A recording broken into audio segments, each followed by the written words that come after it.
جانتا ہے ہمارے دل میں کیا ہے. میں کہتا ہوں یہ بات تو بالکل ٹھیک ہے. ایمان اور کفر کا تعلق دل سے ہے.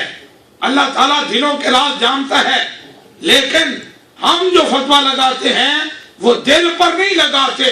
ہم تمہارے ان اقوال پہ، ان بکواسات پہ، اس لٹریچر پہ جو تم چھاپتے ہو، عام کرتے ہو، ہم کبھی تمہارے دل پہ فتویٰ نہیں لگاتے. دلوں کا حال اللہ تعالیٰ جانتا ہے. اگر کوئی شخص پوری زندگی دل میں کفر چھپائے رکھے، زبان سے کلمہ پڑھتا رہے، کسی مفتی کو کوئی حق نہیں کہ وہ اس پر کفر کا فتویٰ لگائے. دل میں پوری زندگی، یہ صرف نبی رحمت کا حق تھا.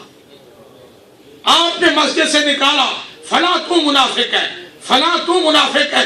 آپ کے بعد کسی کو یہ حق نہیں ہے کہ کسی کے دل پر فتویٰ دے. مفتی ظاہر پہ فتویٰ دے گا، دل کا معاملہ خدا کے ساتھ. لیکن جب تمہارے اندر کا گند باہر آئے گا تو پھر مفتی خاموش رہے گا تو اپنے ایمان سے ہاتھ دھو بیٹھے گا. اپنے ایمان سے ہاتھ دھو بیٹھے گا. اب میں آخری بات، ٹائم نہیں ہے لیکن بہت ساری باتیں اسی طرح کی بنیادی آپ کو بتانی تھی، لیکن آخری بات، ایک چھوٹا سا ظالم جملہ بولتے ہیں، صرف قادیانی ہی کیوں؟ بات سمجھے؟ Why only Qadiani? ادھر یہودی ہیں، عیسائی ہیں، سکھ ہیں، فلاں ہیں، فلاں ہیں. یہ مولوی ہمارے پیچھے لگے ہیں، ان کے خلاف نہ تقریر ہوتی ہے، نہ کوئی تحریک چلتی ہے، نہ کوئی لٹریچر چھپتا ہے. Why only Qadiani? صرف قادیانی کیوں؟ تو بڑے بڑے دانشور ان کے پاؤں کے نیچے سے زمین نکل جاتی ہے. سچے ہیں بیچارے، سچے ہیں بیچارے. میں کہتا ہوں وہ بھی جھوٹے اور یہ دانشور بھی جھوٹا. وہ بھی جھوٹے اور یہ دانشور بھی صرف جھوٹا نہیں، اس سے بھی آگے. Y only? بڑی ریزنز ہیں، بڑے فرق ہیں عام کفر میں اور ان کے کفر میں. سب سے پہلی بات، ہر کافر اپنے کفر کا اعتراف کرتا ہے، اعلان بتاتا ہے. عیسائی اپنے آپ کو عیسائی کہتا ہے، یہودی اپنے آپ کو یہودی کہتا ہے، ہندو اپنے آپ کو ہندو کہتا ہے. ایک یہ ظالم کافر ہے جو اپنے کفر کو چھپاتا ہے، اس کا اظہار نہیں کرتا. دیمک کی طرح، دیمک جانتے ہیں نا، گھن پاکستان میں ہوتا ہے، جہاں تو نہیں ہوتا، اس کی طرح اندر سے مسلم معاشرے کو چاٹتا رہتا ہے. اندر سے سکولوں میں نوجوانوں کو ٹارگٹ کرے گا، سٹریٹس میں، پلے گراؤنڈز میں. جی بالکل سب کچھ آفر کرتے ہیں. وہ جو آپ وہ صلیبی جنگوں میں وہ کبھی ناول پڑھتے تھے، ان میں وہ سب کچھ آفر کرتے تھے، شادیاں بھی اور سب کچھ. اسی طرح یہ بھی، ویزے بھی، شادیاں بھی، کاروبار بھی، سب کچھ دیں گے. جی دوسری بات، جو وائی اونلی. دوسری بات، آپ جانتے ہیں نا کہ شراب حرام ہے، خنزیر بھی حرام ہے. اگر کوئی آدمی مسلمان دکان کھول لیتا ہے، شراب بیچتا ہے، خنزیر بیچتا ہے، کیا کر رہا ہے؟ حرام بیچ رہا ہے، برا کام کر رہا ہے، گناہ کر رہا ہے.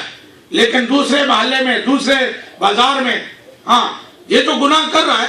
شراب کی بوتل، اوپر شراب کا لیبل لگا ہوا ہے. خنزیر کا گوشت، اوپر خنزیر کا لیبل لگا ہوا ہے، بیچ رہا ہے. سارے لوگ جانتے ہیں. ادھر دوسرے محلے میں کوئی صاحب حج بھی کر کے آئے ہیں، داڑھی بھی رکھی ہوئی ہے، امامہ بھی ہے، تسبیح بھی ہاتھ میں ہے، دکان کھولتے ہیں، شراب کی بوتلیں بھر کر اوپر آب زمزم کا لیبل لگا لیتے ہیں.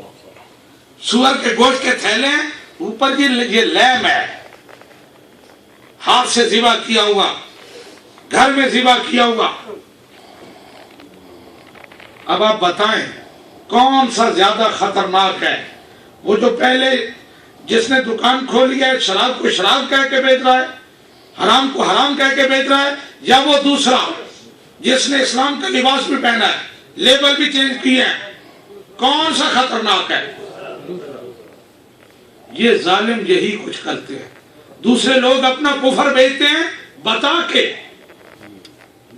کے میں تمہیں عیسائیت دے رہا ہوں، میں اس کی تجارت کر رہا ہوں، میں یہودیت کا مبلغ ہوں. یہ ظالم اسلام پر کفر پر اسلام کا لیبل لگا کر، کفر پر اسلام کا لیبل لگا کے بیچتے ہیں. اور آخری بات اس حوالے سے، کافر کی 3 قسمیں ہیں. علماء بیٹھے ہیں. کافر کی نمبر 1 اعلانیہ کافر، بہت برا ہے. دلوں بھی کافر، زبانوں بھی کافر، اوپروں باہر کافر، بہت برا ہے. دوسرا منافق، ہاتھ میں چھری منہ میں رام رام جسے کہتے ہیں، اندر کفر لیکن زبان سے کلمہ تسبیح سارا کچھ. اب اس کا کفر بدتر ہے. پہلے کا کفر برا تھا، منافق کا کفر بدتر. اور ایک تیسرا کافر، اسے شرع کی اصطلاح میں کہتے ہیں زندیق. زندیق اندروں باہر کافر ہے لیکن اپنے کفر کو اسلام ثابت کر رہا ہے. اس کے لیے آیات قرآنیہ میں تحریف کرتا ہے، احادیث میں تعویل کی کینچی ڈالتا ہے، احادیث میں تعویل کرتا ہے، صحابہ اکرام کے اقوال کو چینج کرتا ہے. اب ایک مثال پیش کرتا ہوں کس طرح کی تحریفات کرتے ہیں. ایک حدیث مبارکہ ہے، نبی رحمت نے فرمایا کہ آج اگر موسیٰ بھی زندہ ہوتے تو میری اتباع کرتے. اب ان کا بڑا بارکۃ الآراء مسئلہ ہے کہ حضرت عیسیٰ وصال فرما گئے. اب اس پر مرزا غلام انگریز قادیانی نے حدیث مبارکہ تبدیل کر کے اپنی کتاب میں لکھی، اگر آج موسیٰ اور عیسیٰ زندہ ہوتے تو میری اتباع کرتے. کہتا ہے یہ حدیث ہے، اگر حضرت عیسیٰ زندہ ہوتے تو پھر نبی رحمت یہ کیوں کہتے؟ اس طرح کی بے شمار احادیث چینج کر دی، قرآن پاک کی آیات کے مفاہیم بدل دیے. یہ تحریف کر کے کفر کو اسلام بنانا، یہ ہے زندقہ. اور زندیق بدترین کافر ہے. پہلا برا تھا، دوسرا بدتر، تیسرا بدترین. اب حساسیت کس کے خلاف ہونی چاہیے؟